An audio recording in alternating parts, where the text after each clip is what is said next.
मीडियानि लोगो नोंथांमोनखौ दिनै जों बरायना लादों आरो दिनै यूनाइटेड फराम अफ एक्स NDB जोंनि आफादा एक्जिकिउटिभ मेल जिरायनानै जों माखासे रिजोल्यूशन जों पास खालामदों बेखौ नोंथांमोननि मीडियानि गेजेरजों जों रायजो राजाफोरनो आरो जोंनि मावथि सोद्रोमा बिथांमोननो जों फोरमायनो सानदों रिजोल्यूशनाव जों पास खालामदों जोंनि जेसेबां भिक्टिमाइज फेमिलि दङ बे भिक्टिमाइज फेमिलिनि नखराव जों यूनाइटेड फराम अफ एक्स NDB आफादनि मानगोनां मावथि लोगो बिथांमोना भिजिट खालामगोन भिजिट खालामनानै बिथांमोननि हालोदफोरखौ जों मिथिनो लुबैगोन आरो आफादनिफ्राय जेसेबां हायो बिथांमोनखौ जों मदद हेफाजाब खालामनो नाजागोन बेनि उनाव दङ जों एभ्रि डिस्ट्रिक्ट प्रत्येक जिल्लायाव जों मोनसे करि मनुमेन्ट माने मुंख्लं खाम्फा प्रत्येक जिल्लायाव मोनसे करि जों मुंख्लं खाम्फा गायसननो थाखाय जों थिरांथा लादों मानोना जिथुनिखि सेन्ट्रेलाइज मोनसे मुंख्लं खाम्फा गायसननायनि खोथा दङमोन नाथाय बिटिआर सरकारा दिनैसिमबो जोंनो जेबो फोरमायाखै बेसेबां डेभेलप जाना दङ बबे जायगायाव खालामनो नागिरदों बेनि हानि जिथु एलटमेन्ट बे हानि एलटमेन्टआ जादोंना जायाखै खालामदोंना खालामाखै बेनि बागै जोंनो मिथिहोआखै बेनिखायनो जोंनिफ्राय जों गावनि आफादनिफ्राय प्रत्येक जिल्लायाव मोनसे करि जों मुंख्लं खाम्फा गायसननायनि थिरांथाखौ जों लादों बेनिफ्राय प्रत्येक जिल्लायाव जों दासान्दि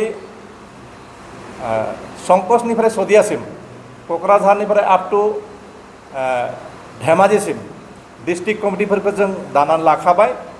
दा डिस्ट्रिक्ट कमिटिफोरनि सिङाव आन्चलिक कमिटिफोरखौ दानायनि जों रिजोल्यूशन जों पास खालामदों बे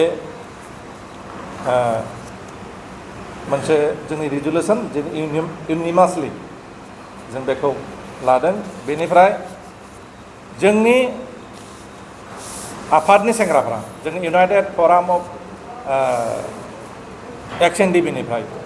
सोद्रोमाफ्रा माखासे एसे पलिटिकेलि गुबुन पलिटिकेल पार्टिजों मटिभेट जानानै माने गुबुननिफ्राय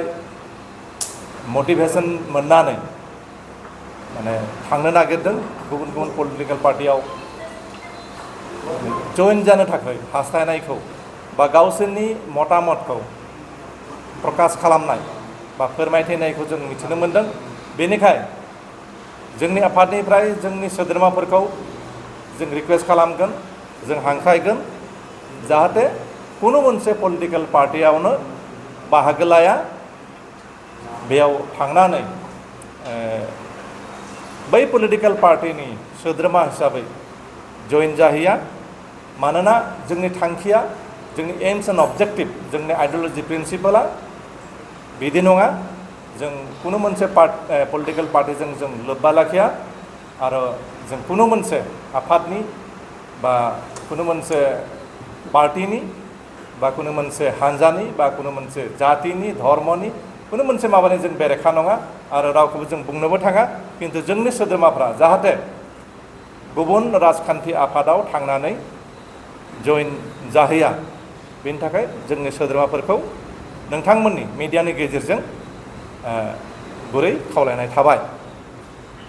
2023-24 सोलोंथाइ बोसोरनि थाखाय क'क्राझारनि दतमायाव थानाय सेन्ट फ्रान्सिस जेभियार एचएस स्कुला नोंथांमोननो लानानै फैदों गोदान मुं थिसननाय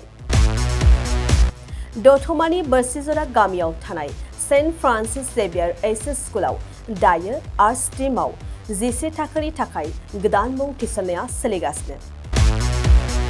बोसोरै फरायसाफोरा मोजां जौखोन्दो लानानै उथ्रिसारनो हानाय बायदिनो बे फरायसालियाव नोंथाङाबो गुनगोनां सोलोंथाइखौ लानो हागोन। लोगोसेयैनो बे फरायसालियाव सोलोंथाइनि मोजां थासारिखौ बिथा खालामनानै हौवासा आरो हिन्जावसानि थाखाय आलादा हस्टेलनि खाबुबो दं। गोसो गोनां बिजाथि एबा फरायसाफोरा आर्ट्स स्ट्रिमाव जिसे थाखोनि थाखाय मुंखौ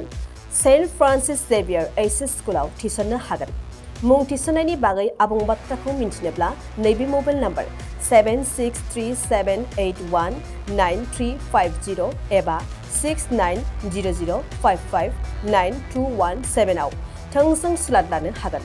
थामहिनबा सेन्ट फ्रान्सिस जेभियार एचएस स्कुलाव थांनानैबो नोंथाङा सुलाद लाहैनो हागोन।